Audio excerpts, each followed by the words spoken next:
J'aimerais lire avec vous dans l'Ancien Testament. Nous ouvrirons une fois de plus un psaume, ou du moins, nous ouvrirons la parole de Dieu dans un psaume, le psaume 138, et nous nous arrêterons aux 5 premiers versets. Nénine, tu vas bien? Elle revient. Beaucoup d'autres reviennent. Que Dieu vous fortifie, vous qui êtes passés par des moments difficiles au niveau de la santé, que Dieu puisse puissamment vous fortifier. Le psaume 138 de David, je célèbre de tout mon cœur, je te célèbre de tout mon cœur, je chante tes louanges en la présence de Dieu. Je me prosterne dans ton Saint-Temple et je célèbre ton nom à cause de ta bonté et de ta fidélité. Car ta renommée s'est accrue par l'accomplissement de tes promesses. Le jour où j'ai invoqué, je t'ai invoqué du moins, tu m'as exaucé. Tu m'as rassuré, tu as fortifié mon âme. Tous les rois de la terre te loueront, ô Éternel, en entendant les paroles de ta bouche. Ils célébreront les voies de l'Éternel, car la gloire de l'Éternel est grande. Amen. Pendant tout un moment, je partagerai avec vous cette pensée autour du thème « Renommé et reconnu ». Renommé et reconnu. La renommée, c'est la connaissance d'un nom ou encore d'une personne. Ça peut être une chose, ça peut être une entité, une marque de produit, parmi une population restreinte ou encore une population assez étendue. Ça peut être dans un quartier, une réputation, une renommée, dans une ville. Mais au-delà d'une ville, cela peut aller aussi dans une région et voire même tout un pays. Être renommé s'attache à une certaine célébrité. Cela produit une certaine célébrité. L'exemple d'hommes politiques de renom national ou encore voire même international. Au fait, vous connaissez votre président de la République. Je fais ma parenthèse. Ça peut être un personnage biblique également. Si je vous parle de Moïse, vous me direz qu'il est dans l'Ancien Testament. C'est lui qui a écrit le Pentateuque. Et vous avez raison. Je vous parle de Paul également. Vous me direz que ce fut un homme efficace, un ouvrier hors pair entre les mains du Seigneur dans le Nouveau Testament. Donc, dans l'Ancien et dans le Nouveau Testament, des personnages extraordinaires. Reconnus, cela signifie quand une ou plusieurs personnes peuvent attester les valeurs et la qualité de la personne ou encore du produit, quand cela est reconnu. Par la suite, quand on parle de renommée et quand on parle également de reconnu, d'être reconnu, ce sont les deux R.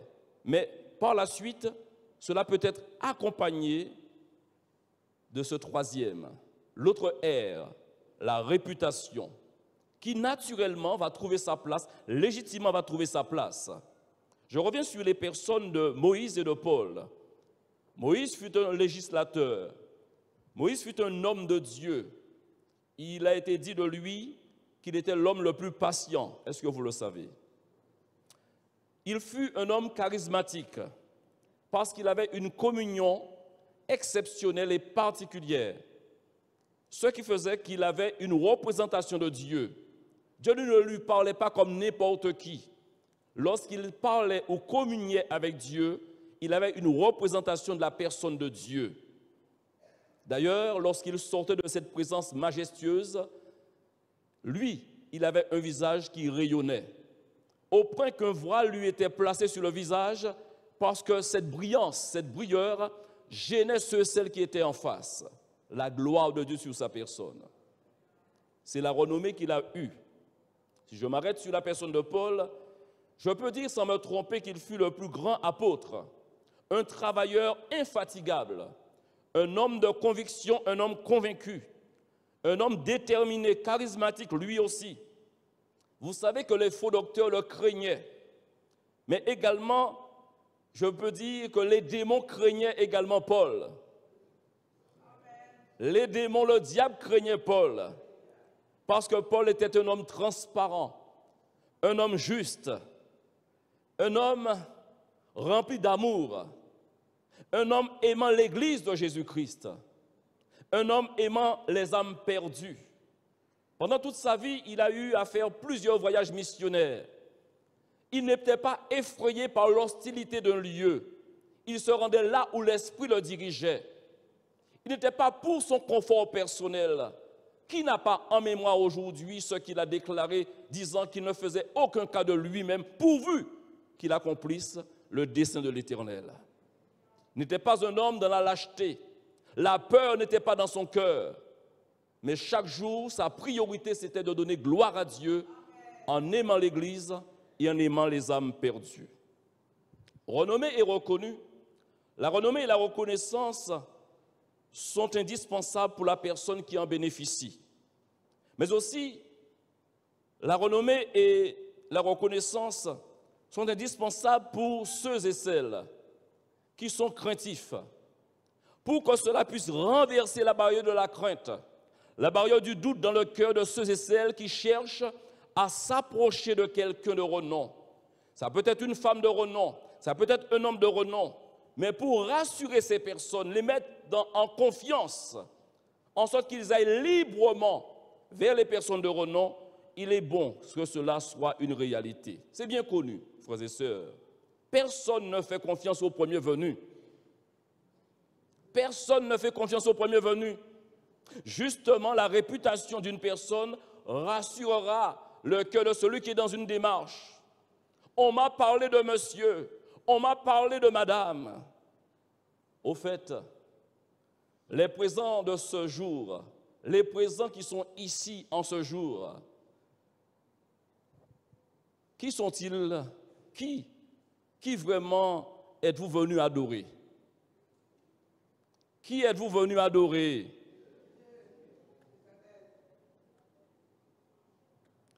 Qui êtes-vous venus écouter?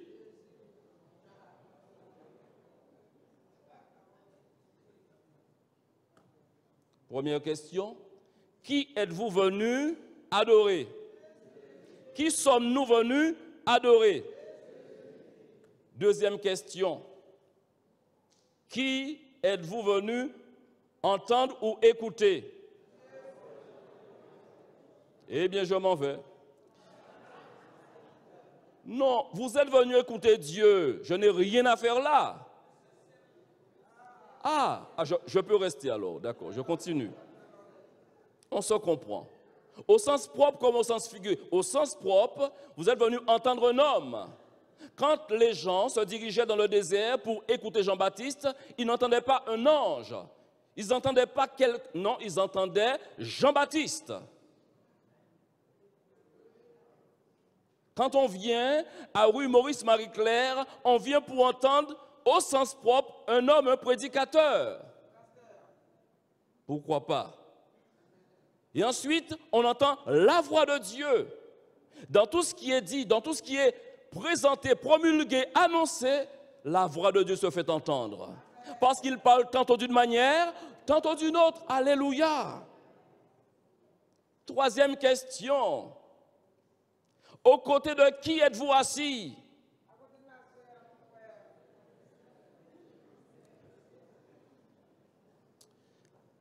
Dans le psaume 122, verset 1er, nous lisons cette parole. Le psaume 122, verset 1er. Je suis dans la joie quand on me dit « Allons à la maison de l'Éternel ».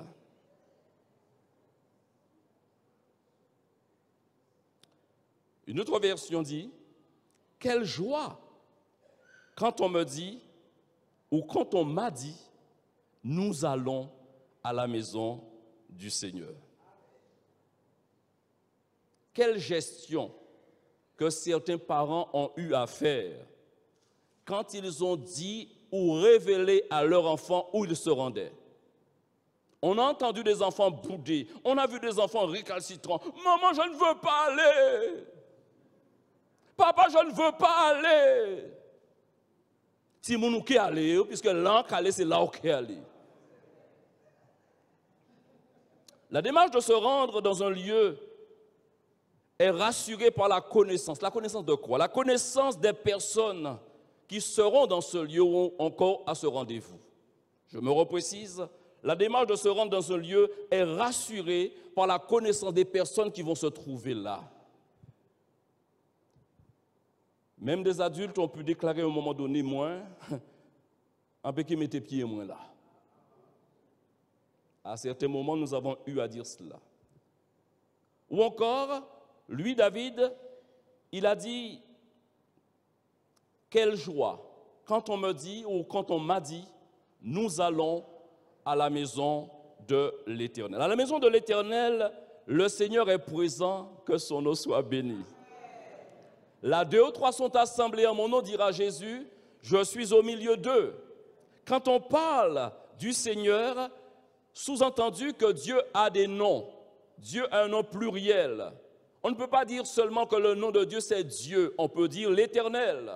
Quand on dit le Tout-Puissant, quand on dit El Shaddai, Alléluia, tous ces noms, eh bien, sont aussi réquisitionnés comme étant le nom de Dieu.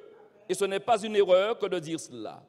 Aller dans la présence de Dieu, c'est aller à la rencontre de la bénédiction.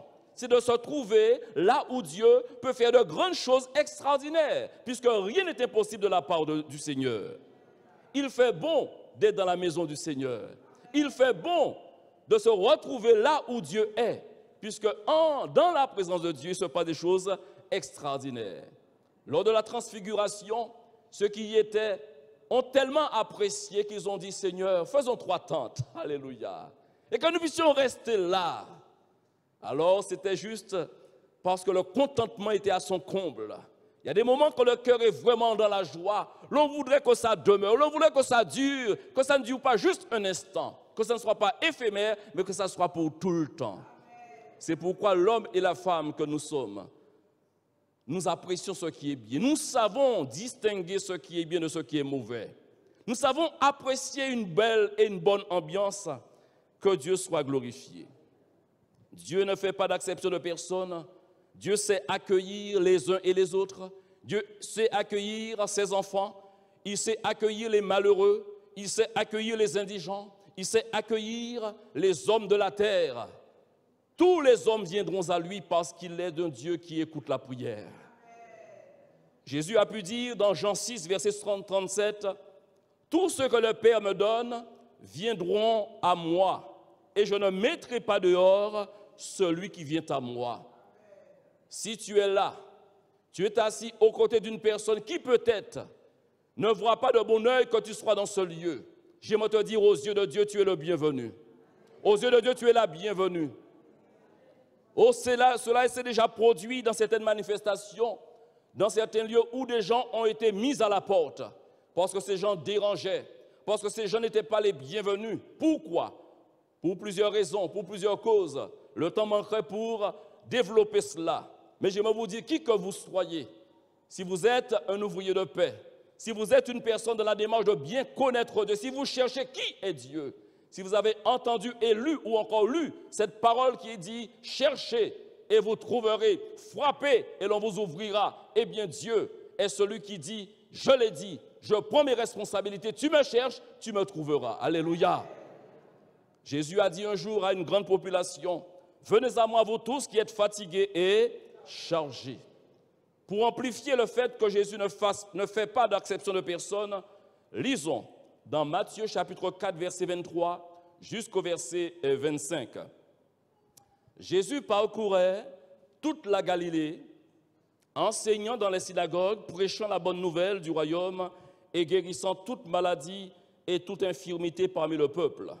Sa renommée se répandit dans toute la Syrie et on lui amenait tous ceux qui souffraient de maladies et de douleurs de divers genres, des démoniaques, des lunatiques, des paralytiques, et il les guérissait. Une grande foule le suivit de la Galilée, de la Décapole, de Jérusalem, de la Judée et d'au-delà du Jourdain. Amen. Les gens cherchaient à savoir qui. La renommée du Seigneur a fait que les gens ont cherché à vraiment s'approcher de lui. Vous êtes dans le bon lieu. Vous êtes à la bonne place. Ne perdez pas votre motivation. Ne faites pas attention à tout ce que vous entendez. des paroles qui pourraient vous décourager de ne plus aller au pied du Seigneur, ou voire même de ne plus venir aux côtés de ceux et de celles qui remplissent régulièrement ce lieu le mardi, le vendredi, également le dimanche. Il est bon de prendre ses responsabilités et lorsque l'on a un besoin, la priorité devient de régler ce besoin, de répondre à ce besoin. Qui mieux que Jésus-Christ peut répondre aux besoins de tout un chacun parce qu'il ne fait pas d'acception de personne. Venez à moi, dit-il, vous tous qui êtes fatigués et chargés, et je vous donnerai du repos. Jésus a pu dire à ses contemporains une fois de plus, et notamment à certains de ses disciples qui ne voyaient pas de bon œil que certaines personnes fréquentent la maison, ou encore, quand ceux-là même fréquentaient la maison, l'objet, le but de la maison avait été transformé. Jérusalem, le temple n'avait plus, je dirais, ce cachet, ou ce lieu présenté par Salomon à l'époque, était présenté comme un lieu où toutes les nations pourraient venir, où quand les hommes seraient le cœur contrit, auraient le cœur contrit, brisé, viendraient et exposeraient leur situation, et que Dieu s'était engagé à être fidèle à répondre à leurs prières. Et Jésus est entré un jour dans ce temple, il a vu des choses, il a pu souligner des attitudes qui n'étaient plus dans la dimension dont la maison avait été bâtie. Et Jésus a déclaré, ma maison sera appelée une maison de prière. Il ajoutera, mais vous, vous en faites une caverne de voleurs, parce que les gens avaient changé l'objet de la maison de l'Éternel. Auprès de qui êtes-vous assis? Qui êtes-vous venu écouter? Qui êtes-vous venu adorer? Il faudra savoir définir ces genres de choses. Personne ne devrait venir dans la maison de l'Éternel par défaut. Personne ne devrait venir dans la maison de l'Éternel par défaut ou faute de mieux. Ah ben, ni pour côté, il y a qu'à venir là. Je n'ai pas d'endroit où aller ce matin. Je me suis dit, qu'est-ce que je fais? Eh bien, je passerai là, faire une petite visite. Personne ne devrait venir dans la maison de l'Éternel par défaut. Arrêtons-nous dans 1 Roi, chapitre 4, verset 34. Un homme avait la gloire de Dieu sur lui. Un homme avait reçu l'intelligence de Dieu dans son cœur. La Bible nous dit qu'il venait des gens de tous les peuples. Vous avez entendu? Il venait des gens de tous les peuples pour entendre la sagesse de Salomon, de la part de tous les rois de la terre qui avaient entendu parler de sa sagesse. Et dans cette démarche de curiosité, dans cette démarche de vérification, les gens venaient pour entendre, pour vérifier, mais aussi pour recevoir des paroles de sagesse. À cause de cette renommée, une personne, une reine appelée la reine de Séba, retrouvons son histoire et son témoignage. Dans 1 Roi chapitre 10, verset 1er jusqu'au verset 6, nous lisons, la reine de Séba a appris. Qu'est-ce qu'elle a appris? Elle a appris la renommée que possédait Salomon à la gloire de l'Éternel, et elle vint pour l'éprouver par des énigmes. Elle arriva à Jérusalem avec une suite fort nombreuse et avec des chameaux portant des aromates, de l'or en grande quantité, en très grande quantité, et des pierres précieuses. Elle se rendit auprès de Salomon et elle lui dit tout ce qu'elle avait dans son cœur. Salomon répondit à toutes ces questions et il n'y eut rien que le roi ne sut lui expliquer. La reine de Séba vit toute la sagesse de Salomon et la maison qu'il avait bâtie.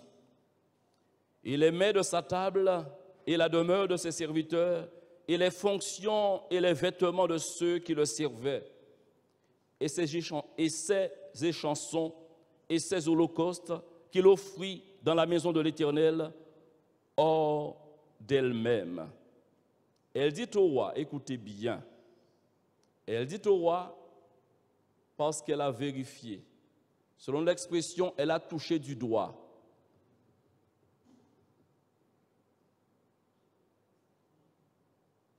C'était donc vrai ce que j'ai appris dans mon pays, à distance. Dans mon pays, j'ai entendu au sujet de ta position et de ta sagesse.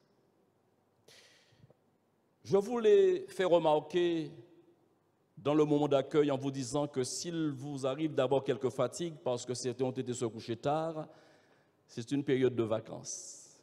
Et dans cette même période, il y a des sites et des lieux qui sont très très visités parce que ces lieux sont renommés, n'est-ce pas vrai? La chute du Kaobé. Qui ne se rend pas à la chute du Kaobé? Attention, s'il pleut, n'y allez pas. Faites attention, écoutez la météo. Voilà, je rends service à la météo, je leur demande un salaire. Mais je fais ma parenthèse pour vous dire que ces lieux ont attiré notre curiosité et par la renommée, excusez-moi. J'aimerais revenir et préciser pour vous dire, je souhaite que la renommée de l'église locale puisse pousser des gens à déclarer ce que je vais lire. Quelle joie quand on m'a dit, nous allons à la maison du Seigneur, à la rue Maurice-Marie-Claire. J'aurais tellement souhaité, je fais le rêve, comme m'a dit un homme de renom, Martin Luther King. Je fais le rêve, mais c'est une manière de présenter. Je peux dire, et j'aurais souhaité vraiment, que plusieurs ici, en tant qu'invités, puissent déclarer quelle joie quand on m'a dit, nous allons à la maison du Seigneur, à la rue Maurice-Marie-Claire. À cause d'Alexandre, la renommée d'une église locale était entachée quelque part. Puisqu'il y a la bonne réputation, puisqu'aussi il y a la mauvaise réputation. Dans Proverbe 27, 21, il est écrit « Le creuset est pour l'argent et le fourneau pour l'or. Mais un homme est jugé d'après sa renommée. » Job n'avait pas de royaume proprement dit, mais il était assez riche, immensément riche, extraordinairement riche. Et pour faire valoir sa renommée, un détail dans le dernier chapitre de son livre, dans Job chapitre 42, je peux donc préciser avec vous le verset 15.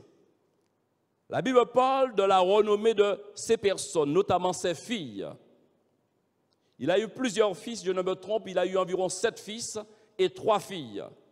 Et regardez ce que dit la Bible concernant la renommée qu'a eu ses filles.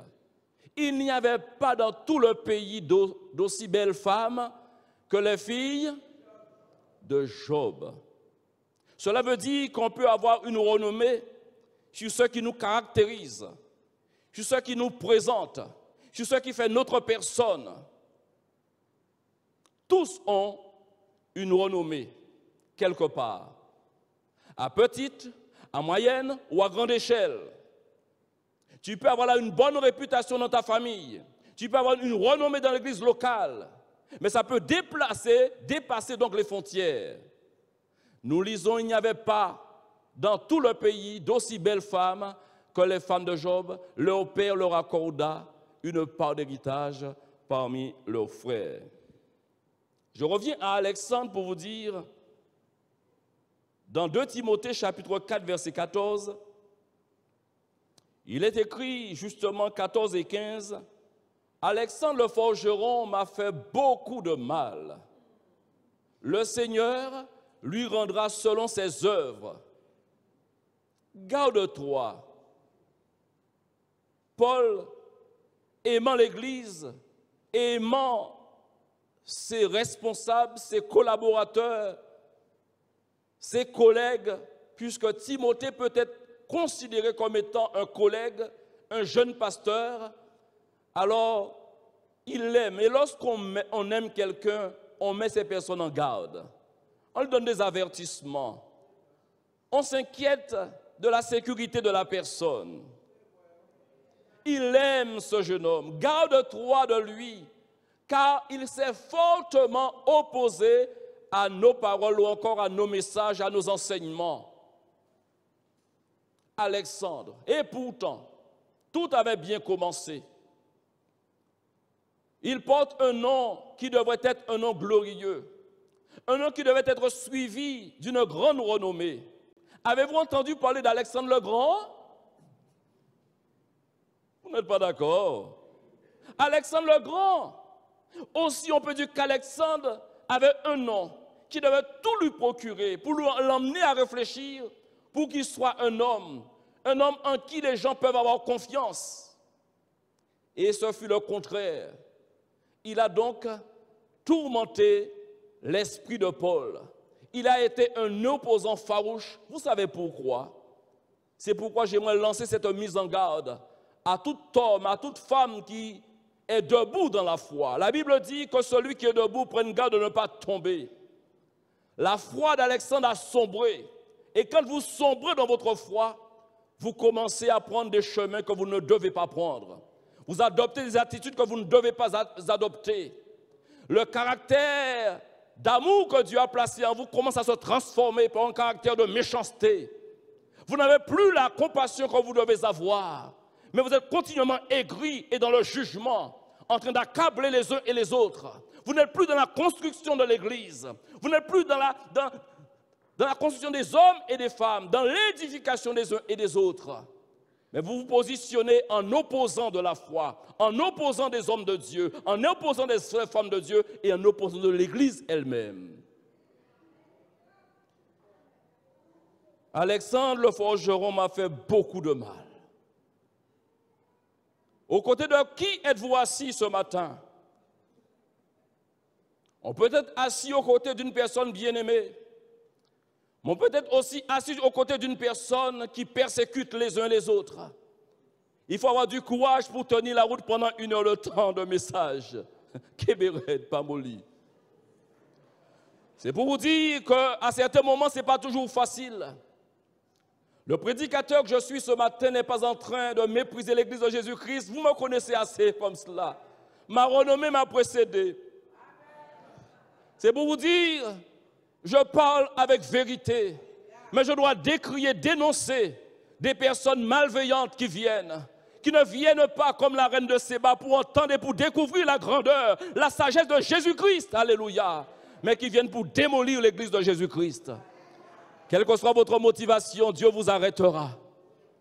Dieu vous arrêtera. Pour Thessalonique, en revanche, si Alexandre n'a pas honoré son nom, si Alexandre n'a pas honoré le rang de chrétien qu'il portait, parce que j'aimerais vous dire, quand vous portez le nom de chrétien, de chrétienne, vous avez obligation, alléluia, vous avez obligation, j'ai obligation, nous avons obligation d'avoir une bonne renommée et une bonne réputation.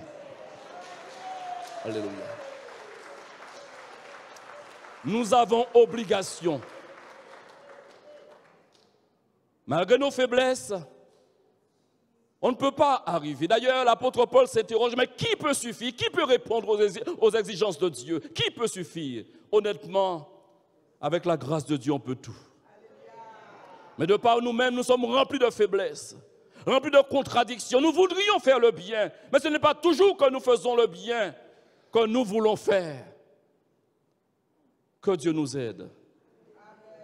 Thessalonique, la ville qui aura donc une bonne renommée, la ville qui aura une bonne réputation.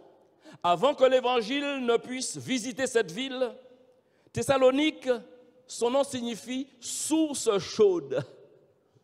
C'est comme bouillante. Les bouillantaises, vous allez bien? C'est comme bouillante. Il y a des lieux où les gens prennent plaisir à se rendre, n'est-ce pas?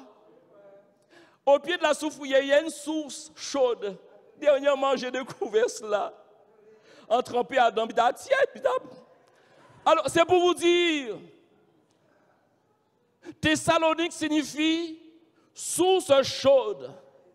Mais je vais vous dire, pour des raisons, pour diverses raisons, un lieu peut avoir été et peut changer.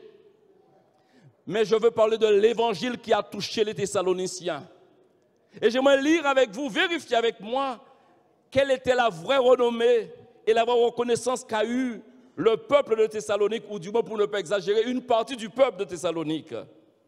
1 Thessaloniciens, chapitre 1, verset 2, jusqu'au verset 10. Alléluia. Il est écrit, nous rendons continuellement grâce à Dieu pour vous tous, faisant mention de vous dans nos prières. Nous rappelons sans cesse l'œuvre de votre foi, le travail de votre charité et la fermeté de votre espérance en notre Seigneur Jésus-Christ devant Dieu notre Père. Nous savons, frères bien-aimés de Dieu, que vous avez été élus. Notre évangile ne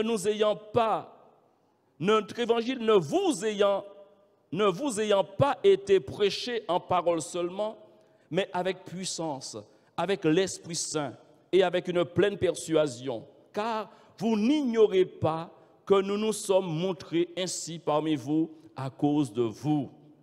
Et vous-même, Thessaloniciens, vous avez été mes imitateurs et ceux du Seigneur en recevant la parole au milieu de beaucoup de tribulations, avec la joie du Saint-Esprit, en sorte que vous êtes devenus un modèle, alléluia, pour tous les croyants de la Macédoine et de l'Achaïe. Non seulement, en effet, la parole du Seigneur a retenti de chez vous, dans la Macédoine et dans l'Achaïe, mais votre foi en Dieu, qui a de l'importance, votre foi en Dieu s'est fait connaître en tout lieu, de telle manière que nous n'avons pas besoin d'en parler, car on raconte.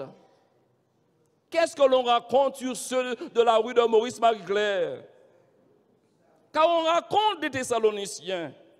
À notre sujet, quel accès nous avons eu auprès de vous et comment vous vous êtes convertis à Dieu en abandonnant les idoles, en abandonnant les mauvaises manies, en abandonnant les excès. Tout est une question de dosage. Entendez-moi tous. Et ne prêtez pas cette parole pour l'autre qui est à côté de vous. Plusieurs entendent des messages et disent « ça c'est pour, ça c'est pour, ça c'est pour, ça c'est pour ».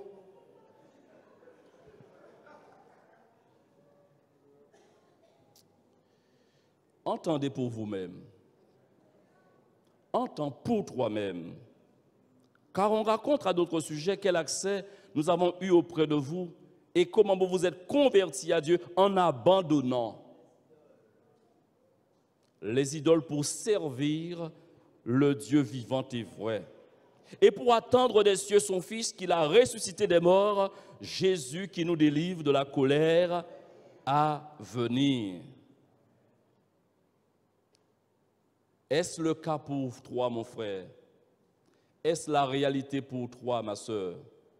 Est-ce la réalité pour la congrégation, la communauté de Basse-Terre, rue Maurice-Marie-Claire?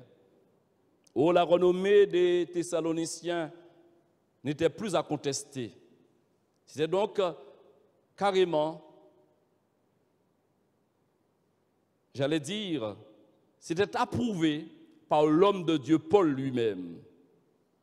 Et s'il ne le voulait pas, s'il était dans l'interrogation, il entendait dire, on ne peut pas toujours prendre au sérieux tous les ragots que l'on entend. Entendez, on ne peut pas toujours prendre au sérieux tous les ragots qu'on entend, parce qu'il y a beaucoup de calomnies dans les ragots.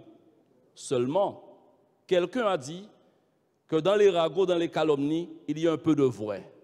Je ferme la parenthèse. Qu'est-ce que l'on dit de toi? Qu'est-ce que l'on dit de notre Seigneur Jésus-Christ? Qu'est-ce qu'on dit de notre Seigneur, le Dieu vivant et vrai? Sa renommée s'est accrue par l'accomplissement de ses promesses. Et je termine en reprenant ce même psaume 138 et en m'arrêtant sur le verset 3. Alléluia. Car ta renommée s'est accrue par l'accomplissement de tes promesses. Le jour où je t'ai invoqué, tu m'as exaucé. Tu m'as rassuré, tu as fortifié mon âme.